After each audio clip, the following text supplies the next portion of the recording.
ভক্তদের জন্য 22শে জানুয়ারি রাম ভক্তদের মিছিলে অনুমোদন দেওয়া হলো। শর্তাধীন অনুমোদন হাইকোর্টের তরফ থেকে। আপনাদের জানিয়ে রাখি এই মুহূর্তে যে খবরের দিকে আমরা নজর রেখেছি, 22শে জানুয়ারি রাম ভক্তরা মিছিল করতে অনুমোদন চেয়েছিলেন এবং সেই অনুমোদন দেওয়া হলো।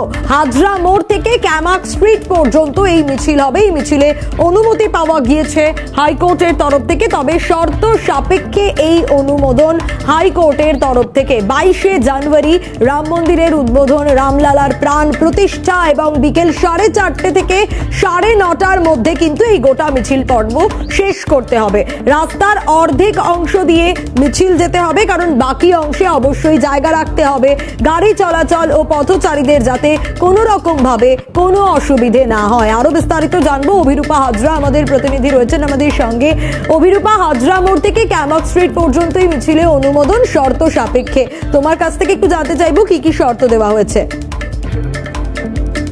দেখো, 22শে জানুয়ারি রাম ভক্তদের মিছিলের অনুমোদন দিল কলকাতা হাইকোর্ট। হাজরা মোড় থেকে ক্যামাক স্ট্রিট পর্যন্ত নিশ্চিত করতে হবে মিছিল, এবং সেক্ষেত্রে পুলিশ অনুমোদন না দিলেও কলকাতা হাইকোর্ট দিয়েছে। মিছিলে রাজ্যের আপত্তি নেই। বিকেল 4:30 থেকে 9:30টার মধ্যে মিছিল সমাপ্ত করতে হবে। রাস্তায় অর্ধেক অংশ দিয়ে মিছিল যেতে হবে। গাড়ি চলাচলে পথচারীদের অসুবিধা যেন না হয়, আদালতের সাবধানবাণী। পাশাপাশি মিছিলে পুলিশের নিরাপত্তা দেবে এবং তার পাশাপাশি সমস্ত কাজ ভিডিওগ্রাফি করবে পুলিশ। কোন রকম অশান্তি মূলক কথাবার্তা বলা যাবে না মিছিল থেকে, এবং মিছিলটিকে শান্তিপূর্ণভাবে নিয়ে যাওয়ার দায়িত্ব মিছিল কর্তৃপক্ষের, এমনটাই নির্দেশ বিচারপতি জয় সেনগুপ্তের। ধন্যবাদ অভিরূপা।